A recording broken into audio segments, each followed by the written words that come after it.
নারায়ণগঞ্জের রূপগঞ্জে আওয়ামী সন্ত্রাসী আবুল হাশেম মোল্লাকে দ্রুত গ্রেফতার ও শাস্তির দাবিতে মানববন্ধন করেছে এলাকাবাসী।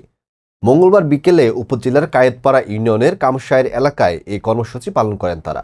মানববন্ধনে বক্তারা বলেন, বিগত স্বৈরাচার আওয়ামী সরকারের আমলে সাবেক পাট ও বস্ত্রমন্ত্রী গুলাম দস্তগীর গাজীর নির্দেশে এলাকায় বিভিন্ন মাদক ব্যবসা, ভূমিদস্যুতা সহ নানা অপরাধমূলক কর্মকাণ্ড পরিচালনা করেছে।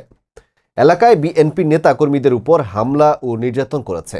এদিকে গত দুদিন পূর্বেও সে তার সন্ত্রাসী বাহিনী নিয়ে এলাকাবাসীর উপর অতর্কিতভাবে হামলা, কয়েকজনকে পিটিয়ে জখম করে। তার অত্যাচারে এলাকাবাসী অতিষ্ঠ। তাকে দ্রুত গ্রেফতার করে শাস্তির জন্য প্রশাসনের দৃষ্টি কামনা করেন। রাত্রের আনুমানিক 10:30 পৌনে 10টার সময় আমাদের অতর্কিতভাবে যখন নাকি পুলিশের সামনে অতর্কিতভাবে আমাদের উপর হামলা চালায় এবং আমাদের এই গ্রামের সালাউদ্দিন, ইসরাফিল, নূর হোসেন, তারা মিয়া, রব্বুয়া এরকম আর আমি নিজে সহ সকলে আহত হই এই সন্ত্রাসীর এই কর্মকাণ্ডের দ্বারা।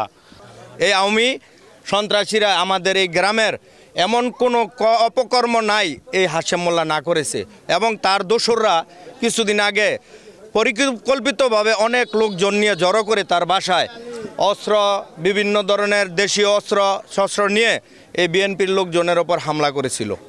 সেই সুবাদে আবারও আসছে, দ্বিতীয়বার আসার পরে আমরা তাহা প্রতিহত করতে পেরেছি আলহামদুলিল্লাহ। এখন যদি আমরা এর প্রতিকার না পাই প্রশাসনের কাছে, তাহলে আমরা আজকে গ্রামে মানববন্ধন করেছি। আমরা এমনও রাস্তায় যাব, হাইওয়ে রাস্তায় না, শুধু আমরা প্রয়োজনে টিউনো অফিস, থানাও ঘেরাও করব। আমাদের সন্ত্রাস, আওয়ামী লীগের সন্ত্রাস, বিগত আমলে আওয়ামী লীগ করছে হাশেম মোল্লা সাহেব। সন্ত্রাসী করে আমাদের এই দেশের মাদক সম্রাট, মাদক ব্যবসা করতো, ভূমি দখল করছে এবং বিভিন্ন নারী নির্যাতনের সাথে লিপ্ত ছিল। আমাদের প্রায় আইসা গ্রামে একটা উশৃঙ্খলা লাগাই দেওয়া, গণ্ডগোল লাগাই দেওয়া, সে পলায়। তার বিরুদ্ধে অনেক মামলা হয়েছে এবং গ্রামবাসী সবাই তার বিরুদ্ধে বিচার চায়।